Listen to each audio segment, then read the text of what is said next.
Bonjour à tous, c'est MaxTrupa21 et bienvenue pour une nouvelle critique. Aujourd'hui, nous allons parler de Deadpool. Il faut soigner le soldat Wilson.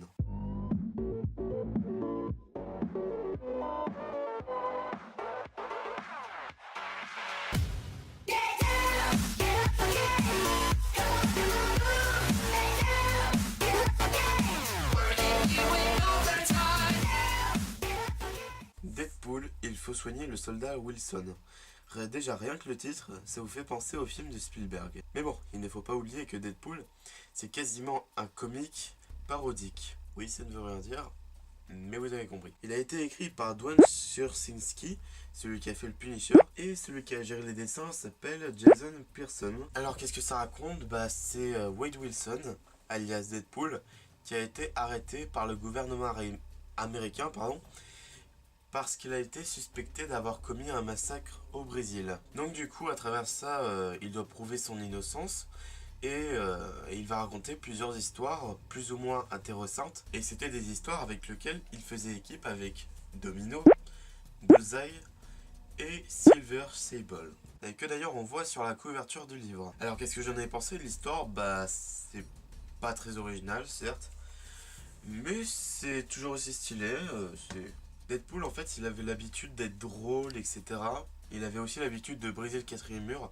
Alors pour ceux qui ne sachent pas que ce qu'est le quatrième mur, c'est tout simplement quand on le brise, justement, c'est quand par exemple on parle au spectateur ou on passe d'une image à une autre dans une BD. C'était même par exemple le cas avec le film Cusco de Disney. Je ne sais pas si vous connaissez, en tout cas je ne vais pas vous présenter plus longtemps, pardon.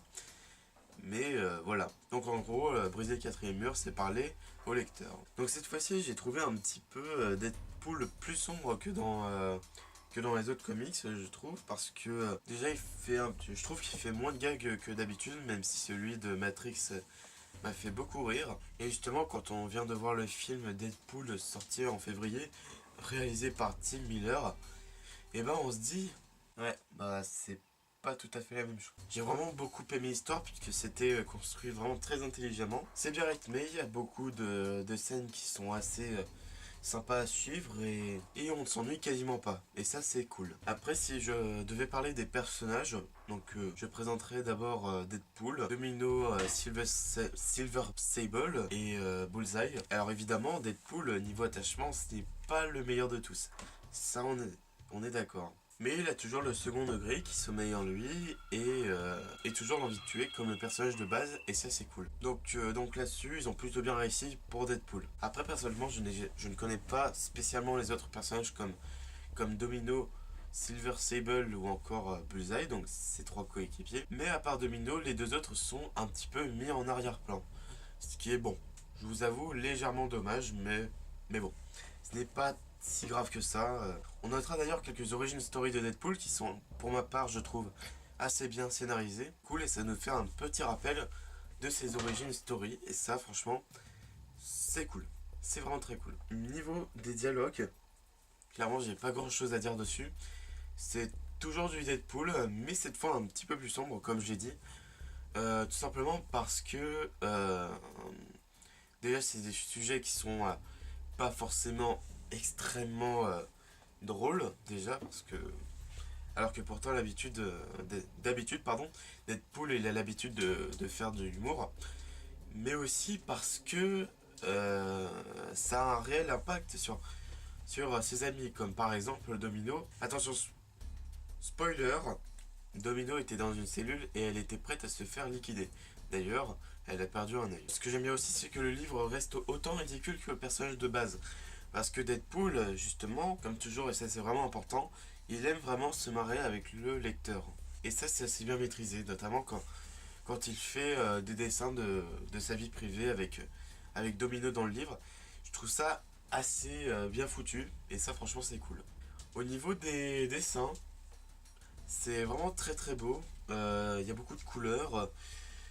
C'est assez bien foutu dans l'ensemble, c'est très détaillé. C'est très réaliste aussi, que ce soit les ombres, les perspectives des personnages. Tout ça, c'est vraiment assez bien géré. Et ça, franchement, c'est vraiment très très cool. Comme j'ai dit, l'histoire est vraiment excellente. Elle est vraiment très bien Elle est vraiment très bien ficelée, malgré un personnage qui n'est pas le plus intéressant de tout Marvel, puisqu'avant tout, Deadpool, c'est surtout des gags et des blagues absolument débiles. Mais ça, c'est ce qu'on a toujours aimé de chez Deadpool, pardon. Et franchement, j'aime bien. Et c'est d'ailleurs pourquoi j'aime le personnage de base. D'ailleurs, niveau punchline, Deadpool, il met vraiment la caisse. Clairement, beaucoup de ces punchlines sont méga stylés et ils sont super bien écrits et ça, clairement, c'est encore une fois, c'est cool. Et même si les personnages ne sont pas très attachants à mon goût, ils restent quand même bien approfondis et ça, c'est cool. Après, j'ai pas parlé de la couverture, je sais pas ce que vous en pensez, mais moi personnellement, je la trouve vraiment stylée où on voit en fait c'est Deadpool en fait prendre une position absolument arrogante et un petit peu royale. Comme si c'était un petit peu le boss final du monde justement. Ça c'était vraiment très très cool comment ils ont fait ça.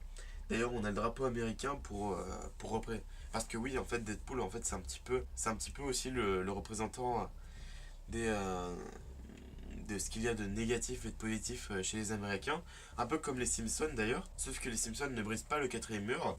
Et pour en revenir à la couverture, eh ben, on peut voir ses potes morts justement. Alors on sait pas exactement comment ça s'est passé, peut-être que c'est un rêve, on sait pas, mais à mon avis c'est Deadpool qui les a tués, puisqu'on le voit qui est très content sur la couverture. Je sais pas si vous arrivez à voir, mais à mon avis, il ne ressent pas de la colère. Enfin, en même temps, vous me direz, Deadpool, il aime tuer. Les scènes d'action sont aussi très très bien travaillées, les explosions sont assez bien détaillées, et aussi on a toujours, encore une fois, du sang. Ça, c'est vraiment très très cool parce que Deadpool, en fait, c'est beaucoup de violence, notamment, on a remarqué ça, notamment dans le film sorti récemment. Et encore une fois, ça fait plaisir de voir ça. Et franchement, c'est super cool. Voilà, maintenant, c'est tout ce que j'ai à vous dire pour le comics Deadpool.